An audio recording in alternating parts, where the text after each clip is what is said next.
తమిళనాడు ప్రభుత్వానికి liquor shock తగిలింది. ఇటీవల ఢిల్లీ, ఛత్తీస్గఢ్ రాష్ట్రాల్లో లిక్కర్ స్కామ్ ఆరోపణలతో ప్రభుత్వాలనే కుదిపేసిన కేంద్ర ఎన్ఫోర్స్మెంట్ డైరెక్టరేట్ ఇప్పుడు తమిళనాడుపై ఫోకస్ పెట్టింది.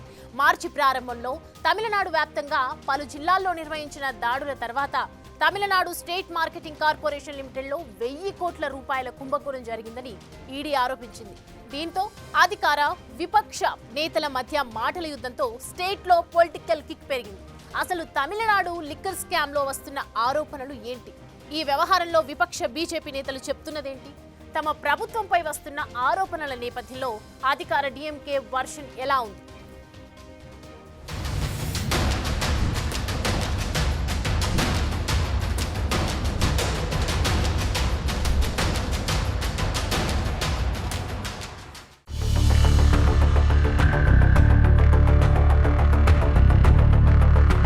ఇటీవలి కాలంలో దేశంలోని పలు రాష్ట్రాల్లో లిక్కర్ స్కామ్ వ్యవహారాలు వెలుగుచూశాయి. ఢిల్లీలో ఆ ప్రభుత్వాన్ని కోలుకోలేని దెబ్బ కొట్టిన లిక్కర్ స్కామ్ తరువాత ఛత్తీస్గఢ్లో కూడా రాజకీయాలను అత్తలాకుతలం చేశాయి. ఇక 2026లో తమిళనాడు అసెంబ్లీ ఎన్నికలున్న నేపథ్యంలో ప్రస్తుతం తమిళనాడులో మద్యం కుంభకోణం పొలిటికల్ హీట్ పెంచింది. తమిళనాడు ప్రభుత్వానికి చెందిన మద్యం గుత్తాధిపత్య సంస్థ Tamil Nadu state marketing corporation limited TASMAC పై అవినీతి ఆరోపణలు రావడంతో తీవ్ర విమర్శలు వస్తున్నాయి. గత 4 ఏళ్లుగా అధికార పక్ష నేతలు, అధికారులు, డిస్టిలరీ యజమానుల నెట్వర్క్ కలిసి టెండర్లను తారుమారు చేయటం, ఖర్చులు పెంచటం, అక్రమ లావాదేవీలు జరపడంతో 1000 కోట్ల రూపాయలకు పైగా స్వాహా అయ్యాయని ఎన్ఫోర్స్మెంట్ డైరెక్టరేట్ ఆరోపించింది. అయితే ఈ వివాదం రాష్ట్ర రాజకీయాలను కుదిపేస్తున్నాయి. పాలక డీఎంకే ప్రభుత్వాన్ని డిఫెన్స్ లో పడేసింది. అదే సమయంలో భారతీయ జనతా పార్టీ, ఏఐఏడీఎంకే వంటి ప్రతిపక్ష పార్టీలు కలిసి సీఎం స్టాలిన్ ప్రభుత్వంపై మాటల దాడి చేయడానికి అవకాశం దొరికింది.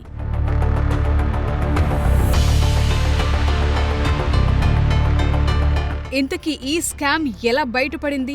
మార్చి 6న తమిళనాడు వ్యాప్తంగా పలు ప్రాంతాల్లో ఎన్ఫోర్స్మెంట్ డైరెక్టరేట్ రైడ్లు చేసింది. అందులో తమిళనాడు స్టేట్ మార్కెటింగ్ కార్పొరేషన్ లిమిటెడ్లో విస్తృతమైన అవినీతి నెట్వర్క్ బయటపడిందని వెల్లడించింది. అధికార పార్టీ, పొలిటికల్ లీడర్లు, ప్రభుత్వ అధికారులు, మద్యం తయారీదారులు కలిసి ఈ స్కామ్ చేసినట్లు గుర్తించింది.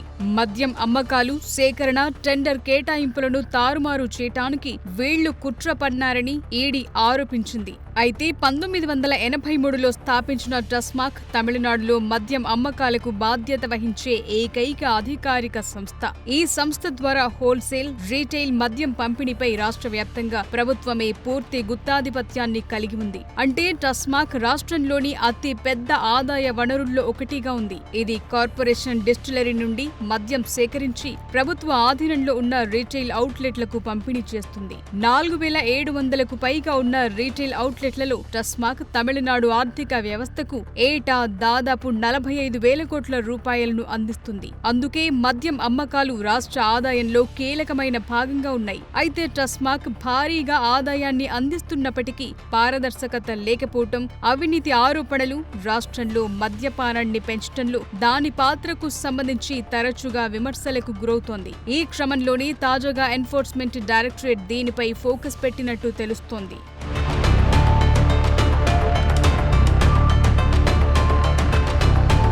అయితే ఈ స్కామ్ ఎలా బయటపడింది?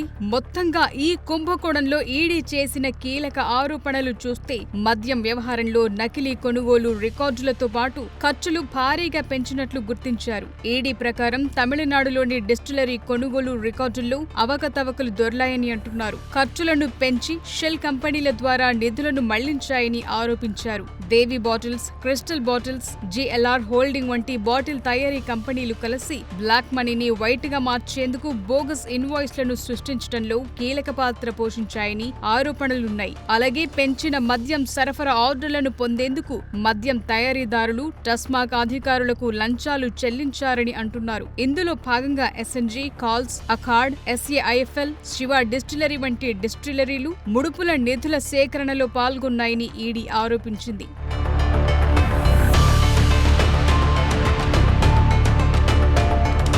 ఇక బార్ లైసెన్స్లు, రవాణా కాంట్రాక్టుల్లో టెండర్ తారుమారు అయినట్లు గుర్తించారు. ఎన్ఫోర్స్మెంట్ ఏజెన్సీ చెప్పిన దాన్ని బట్టి బార్ లైసెన్స్ టెండర్లను సరైన డాక్యుమెంటేషన్ లేకుండా, అంటే జీఎస్టీ, పాన్, కేవైసీ వివరాలు లేని దరఖాస్తుదారులకు టెండర్లను ఇచ్చినట్లు ఆరోపణలున్నాయి. అలాగే రవాణా టెండర్లను నిర్దిష్ట కంపెనీలకు అనుకూలంగా మార్చారని, అక్రమాలు జరిగినప్పటికీ రాష్ట్ర ప్రభుత్వ సంస్థ టస్మాక్ రవాణాదారులకు ఏటా 100 కోట్లు చెల్లిస్తోందని ఆరోపించారు.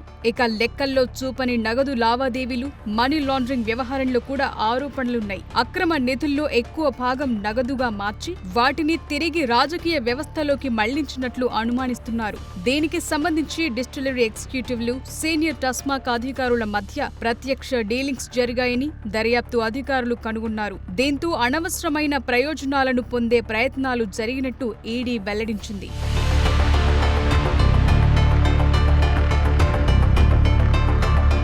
అయితే ఈ ఆరోపణల తర్వాత తమిళనాడు రాజకీయాల్లో మాటల యుద్ధం మొదలైంది. టస్మాక్ కుంభకోణం ప్రధాన రాజకీయ ఘర్షణలకు దారితీసింది. ప్రతిపక్ష పార్టీలు ఎంకే స్టాలిన్ నేతృత్వంలోని డీఎంకే ప్రభుత్వంపై అవినీతి ఆరోపణలను చేసింది. Tamil Nadu BJP chief K Annamalai, Tamil Nadu excise శాఖ మంత్రి సెంథిల్ బాలాజీని అవినీతి నెట్వర్క్ కింగ్ పిన్ అని పేర్కొన్నారు. అయితే మంత్రి సెంథిల్ ఈ ఆరోపణలను నిరాధారమైనవిగా తోసిపుచ్చారు. మద్యం విషయంలో ఎటువంటి అవకతవకలు లేవని అన్నారు. ఈడీ దీనిపై ఒక ఇమేజ్ ను సృష్టించడానికి ప్రయత్నిస్తోందని అన్నారు. అయితే టస్మాక్ కుంభకోణం ఢిల్లీ మద్యం కుంభకోణం కంటే కూడా పెద్దదని అన్నామలై విమర్శనాస్త్రాలు సంధించారు. తమిళనాడు బీజేపీ ఈ అవినీతిపై పోరాటాన్ని ఉధృతం చేసే దిశగా పలు కార్యక్రమాలకు పిలుపునిచ్చింది.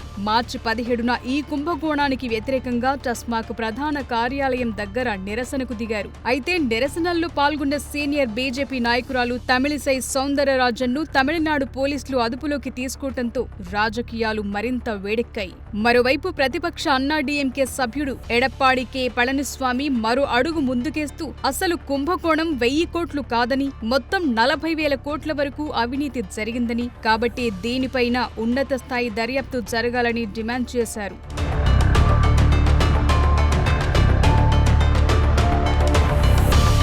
ఇక అధికార డీఎంకే దీనిపై మండిపడింది. ఏమీ లేని చోట కుంభకోణం జరిగిందని చెప్పటం కుట్రలో భాగమని అన్నారు. రాష్ట్ర ఎక్సైజ్ మంత్రి సెంథిల్ బాలాజీ, ఇతర డీఎంకే నాయకులు ఈ ఆరోపణలు రాజకీయంగా ప్రేరేపించబడ్డాయని వాదిస్తున్నారు. టస్మాక్ పారదర్శకంగా పనిచేస్తుందని, 1000 కోట్ల అవకతవకలు జరిగాయనే వాదనకు ఎటువంటి ఆధారం లేదు అని మంత్రి సెంథిల్ అంటున్నారు. టస్మాక్ లో అవినీతి జరిగేందుకు ఎలాంటి ఆస్కారం లేదని చెప్పారు. సోదాల పేరుతో ఈడీ దాడులు చేసిందని, కానీ ఏ ఏడాదిలో ఎఫ్ఐఆర్ నమోదు చేసిందో పేర్కొనలేదని తెలిపారు. టస్మాక్ రిక్రూట్మెంట్ లో అవకతవకల పేరిట కేసు నమోదు చేసిన ఈడీ ఏదో చెయ్యాలని ప్రయత్నిస్తోందని, గత 4 ఏళ్లుగా బార్ల టెండర్లను ఆన్లైన్లోనే ప్రాసెస్ చేస్తున్నామని, ఎలాంటి ఆధారాలు లేకుండా 1000 కోట్ల స్కామ్ జరిగిందని తప్పుడు ఆరోపణలు చేస్తున్నారని మంత్రి సెంథిల్ బాలాజీ మండిపడ్డారు. రాష్ట్ర ప్రభుత్వ ప్రతిష్టను దెబ్బతీసేందుకు కేంద్ర ప్రభుత్వం ఈడీ వంటి కేంద్ర దర్యాప్తు సంస్థలను దుర్వినియోగం చేస్తుందని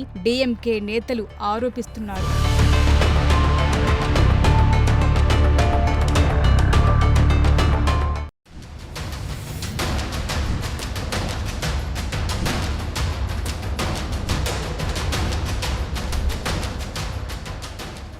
తమిళనాడు ప్రభుత్వానికి కేంద్ర ప్రభుత్వానికి మధ్య కొంతకాలంగా నడుస్తున్న కోల్డ్ వార్ నేపథ్యంలో ఈ దాడులు సరైన సమయం చూసి కొట్టిన దెబ్బలా అనిపిస్తోంది అనడంలో ఎలాంటి సందేహమూ లేదు. గత అనుభవాలు చూస్తుంటే దీన్ని మోడీ పెట్టిన టార్గెట్ గా అనుకున్నప్పటికీ తమిళనాడులోని మరో వర్గం ఈ కేసులో కొత్త కోణాన్ని వెతుకుతోంది. ఢిల్లీ లిక్కర్ స్కామ్ లో అంతమందిని అరెస్ట్ చేశారు, కానీ తమిళనాడులో మాత్రం ఇప్పటి వరకు ఎలాంటి అరెస్టు లేకపో భారీ మోసాన్ని కుదించి చూపిస్తున్నారని ఆరోపిస్తున్నారు. డీఎంకే బీజేపీల మధ్య లోపాయికారం ఒప్పందం ఏదో ఉందనే విచిత్ర వాదన తీసుకొస్తున్నారు.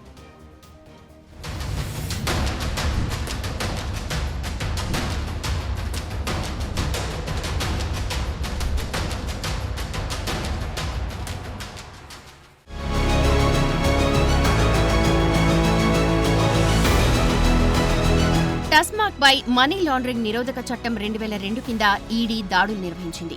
ఆ తర్వాత లంచం, టెండర్ల తారుమారు, అక్రమ ఆర్థిక లావాదేవీలకు సంబంధించిన నేరారోపణ పత్రాలు స్వాధీనం చేసుకున్నట్లు ఈడీ తెలిపింది. రీటైల్ అవుట్లెట్లు ఎంఆర్పీ కంటే బాటిల్ మీద 10 రూపాయల నుండి 30 రూపాయల వరకు ఎక్కువ వసూలు చేస్తున్నాయని, ఇందులో టస్మాగ్ అధికారుల ప్రమేయం ఉందని ఆరోపించింది. ఇక డిస్టిలరీలు నిర్దేశించిన పరిమాణం కంటే ఎక్కువ ఆల్కహాలిక్ పానీయాలను ఉత్పత్తి చేస్తున్నాయని, అదనపు సీసాలు అవసరం కాబట్టి నకిలీ సీసాలు, మూతలు అలాగే హాలోగ్రామ్ స్టిక్కర్లను తయారు చేయటం వల్ల అక్రమాలు జరుగుతున్నాయన్న ఆరోపణలొచ్చాయి. దీనిపై ఈడీ పెద్ద ఎత్తున దర్యాప్తు ప్రారంభించింది. టస్మాగ్ ప్రధాన కార్యాలయం, కుంభకోణంతో సంబంధమున్న ప్రైవేట్ డిస్టిలరీలు, ప్రభుత్వ అధికారుల కార్యాలయాల్లో మల్టీ రైడ్స్ నిర్వహించిన ఈడీ మరిన్ని ఆధారాలు బయటపడిన తర్వాత తదుపరి చట్టపరమైన చర్యలు తీసుకుంటామని తెలిపింది. అయితే దీనికి సంబంధించి త్వరలో అధికార డీఎంకే పార్టీ నాయకుల ప్రమేయంపై మరిన్ని అరెస్టులు జరిగే అవకాశం ఉందని పొలిటికల్ వర్గాల్లో టాక్ నడుస్తోంది.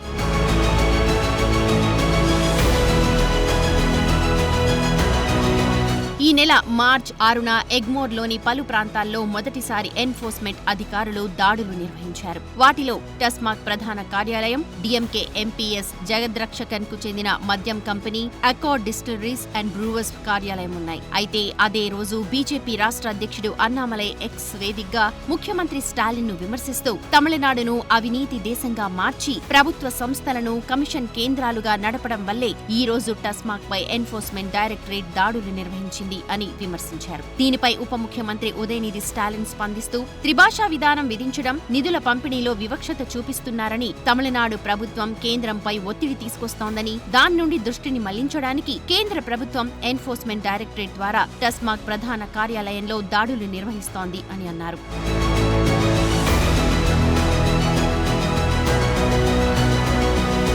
అయితే మద్యం కుంభకోణం అంశం వెలుగు చూసిన తర్వాత తమిళనాడు రాజకీయ పరిణామాలు మారాయి. మార్చి 14వ తేదీ రాష్ట్ర బడ్జెట్ సమావేశాల్లో ఈ కుంభకోణంపై రాజకీయ నిరసనలు చెలరేగాయి. తమిళనాడు ఆర్థిక శాఖ మంత్రి తంగం తెనరసు అసెంబ్లీలో బడ్జెట్ ను ప్రవేశపెడుతోన్న సమయంలోనే ప్రతిపక్ష అన్నా డీఎంకే సభను అడ్డుకుంది. లిక్కర్ స్కామ్ పై డీఎంకే ప్రభుత్వం వివరణ ఇవ్వాలని, దానిపై సభలో చర్చ జరగాలని పట్టుబట్టింది. అందుకు స్పీకర్ ఒప్పుకోకపోవడంతో అన్నా డీఎంకే సభ నుంచి వాకౌట్ చేసింది. లిక్కర్ స్కామ్, ఇతర అవినీతి ఆరోపణలపై డీఎంకే ప్రభుత్వం నైతిక బాధ్యత వహించి ముఖ్యమంత్రి పదవికి స్టాలిన్ రాజీనామా చేయాలని ప్రతిపక్ష నేత ఎడప్పాడి పళనిస్వామి డిమాండ్ చేశారు. తమిళనాడు బడ్జెట్లో సంక్షేమ కార్యక్రమాలతో పాటు ఇతర ప్రాజెక్టులకు భారీగా నిధులను కేటాయించారు. మరీ ముఖ్యంగా మహిళలకు ఉచిత బస్సు ప్రయాణం, ఉద్యోగ కల్పన, ఇతర మౌలిక వసతుల ప్రాజెక్టులు అందులో ఉన్నాయి. అయితే డీఎంకే ప్రభుత్వం పెద్ద ఎత్తున అవినీతికి పాల్పడుతోందని ఆరోపిస్తూ బీజేపీ శాసనసభ్యులు వాకౌట్ చేశారు.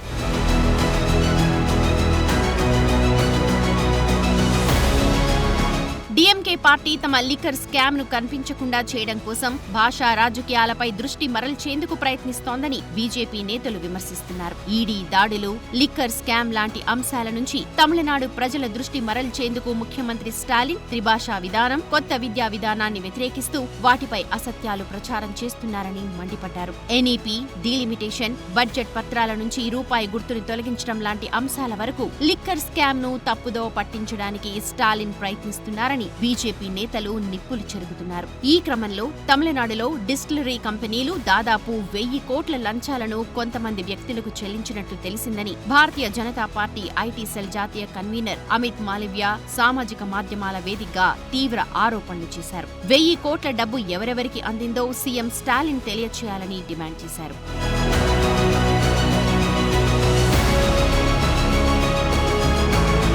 ఇక ఛత్తీస్గఢ్ లో జరిగిన మద్యం కుంభకోణంలో కూడా ఈ విధంగానే ఛార్జ్షీట్ దాఖలైందని బీజేపీ నేతలు చెబుతున్నారు. ఇక్కడ కూడా అవినీతి జరిగినందువల్లే బీజేపీ ధైర్యంగా మాట్లాడుతోందని అంటున్నారు. ఛత్తీస్గఢ్ ను మించిన అతిపెద్ద అవినీతి తమిళనాడులో జరిగిందని, వీళ్లు ఎక్కడికి పారిపోలేరని ఎన్ఫోర్స్మెంట్ విభాగం ఈ దర్యాప్తును నిష్పాక్షికంగా నిర్వహించాలని అంటున్నారు. ఇక ఈ అవినీతిలో పాల్గొన్న ప్రతి ఒక్కరిని అరెస్టు చేసి జైలులో పెట్టాల్సిందిగా విపక్షాలు డిమాండ్ చేస్తున్నాయి. ముఖ్యంగా ఎక్సైజ్ శాఖ మంత్రి సెంథిల్ బాలాజీ బెయిల్ ను రద్దు చేయడానికి ఎన్ఫోర్స్మెంట్ డైరెక్టరేట్ చర్యలు తీసుకోవాలని డిమాండ్ వస్తోంది. రవాణా రంగంలో అవినీతికి పాల్పడి బెయిల్ పై బయటకొచ్చిన మంత్రి సెంథిల్ బాలాజీకి సంబంధించిన మరో శాఖలో కూడా అవినీతి బయటపడ్డంపై పలు అనుమానాలు వస్తున్నాయి. ఇక సీఎం స్టాలిన్ కు తెలియకుండా ఇంత పెద్ద కుంభకోణం జరిగే అవకాశం లేదన్న అభిప్రాయాలు వెలువడుతూ ఉన్నాయి. అందుకే ఈ వ్యవహారంలో అసలు ఆరోపణలకు సంబంధించిన అన్ని కేసులను తమిళనాడు ప్రభుత్వం వెంటనే సీబీఐ దర్యాప్తుకు బదిలీ చేయాలని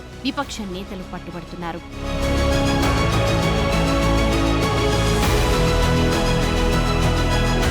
అయితే నామ్ తమిళ పార్టీ సమన్వయకర్త సీమాన్ ఇక్కడ సరికొత్త వాదనను తీసుకొచ్చారు. తమిళనాడులో మద్యం కుంభకోణం 1,00,000 కోట్ల రూపాయలకు పైగా ఉండగా డీఎంకే ప్రభుత్వాన్ని రక్షించే లక్ష్యంతో బీజేపీ ప్రభుత్వ ఎన్ఫోర్స్మెంట్ డైరెక్టరేట్ దర్యాప్తును 1,000 కోట్లకు తగ్గించిందని సంచలన కామెంట్స్ చేశారు. డీఎంకే ప్రభుత్వ అగ్ర మంత్రులలో ఒకరైన పళనివేల్ త్యాగరాజన్ ఒక ఆంగ్ల దినపత్రికకిచ్చిన ఇంటర్వ్యూలో టస్మాక్ మద్యం అమ్మకాల్లో 50% కంటే ఎక్కువ లెక్కలు లేకుండా చట్ట విరుద్ధంగా అమ్ముడవుతున్నాయని ప్రకటించారని, ఇదే డీఎంకే ప్రభుత్వ మద్యం అవినీతికి తిరుగులేని సాక్ష్యమని సీమాన్ వాదిస్తున్నారు. ఆమ్ ఆద్మీ పార్టీ ప్రభుత్వం చేపట్టిన మద్యం కుంభకోణంలో ఢిల్లీ ఉప ముఖ్యమంత్రి మనీష్ సిసోడియాని, ముఖ్యమంత్రి అరవింద్ కేజ్రీవాల్ ను ఈడీ అరెస్టు చేసి జైల్లో పెట్టింది. చాలా నెలల పాటు విచారించింది.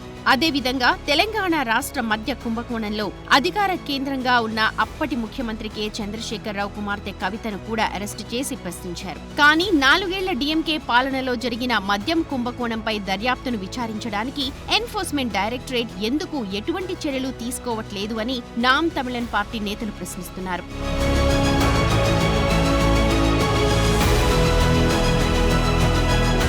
ప్రతిపక్ష పార్టీలు చేసిన అవినీతి అక్రమాలను ఎన్ఫోర్స్మెంట్ డైరెక్టరేట్ బహిర్గతం చేయడాన్ని బీజేపీ ప్రభుత్వం కేవలం రాజకీయ లబ్ధి కోసం ఉపయోగిస్తుందా అనే వాదనలు కూడా వస్తున్నాయి. అందుకే డీఎంకే ప్రభుత్వం చేసిన అవినీతిని ఎన్ఫోర్స్మెంట్ డైరెక్టరేట్ ద్వారా తక్కువ చేసి కప్పిపుచ్చడానికి బీజేపీ ప్రభుత్వం ప్రయత్నిస్తోందని, ఎన్ఫోర్స్మెంట్ విభాగం డీఎంకే ప్రభుత్వం పట్ల మాత్రమే అంత ఉదాసీనంగా ఉందని, పూర్తి దర్యాప్తు జరపకుండానే 1,000 కోట్లు మాత్రమే అవినీతి కేసు పెట్టి హడావుడి చేస్తోందని ఒక వర్గం వాదిస్తోంది. అలాగే ప్రజలు కట్టే ట్యాక్సుల గురించి ఈడీకి నిజంగా ఆందోళన ఉంటే ఇతర రాష్ట్రాల మద్యం కుంభకోణాలలో చూపిన వేగం, తీవ్రతను డీఎంకే ప్రభుత్వం మద్యం కుంభకోణ దర్యాప్తులో చూపించడానికి ఎందుకు వెనకాడుతోందన్న ప్రశ్నలొస్తూ ఉన్నాయి. అయితే దీన్ని బీజేపీ, డీఎంకే మధ్య రహస్య సంబంధం అంటూ విచిత్ర వాదనలు తీసుకొస్తున్నారు. అయితే ఇన్ని వాదోపవాదనల మధ్య నిజమేంటో తెలియాలంటే ఇంకొన్ని రోజులు వేచి చూడాలి. ఇది తమిళనాడు ఎన్నికలకు ముందు ఒక కొలికి వస్తుందా లేదా అన్నది కూడా ఇప్పుడు ఆసక్తిని రేపుతోంది.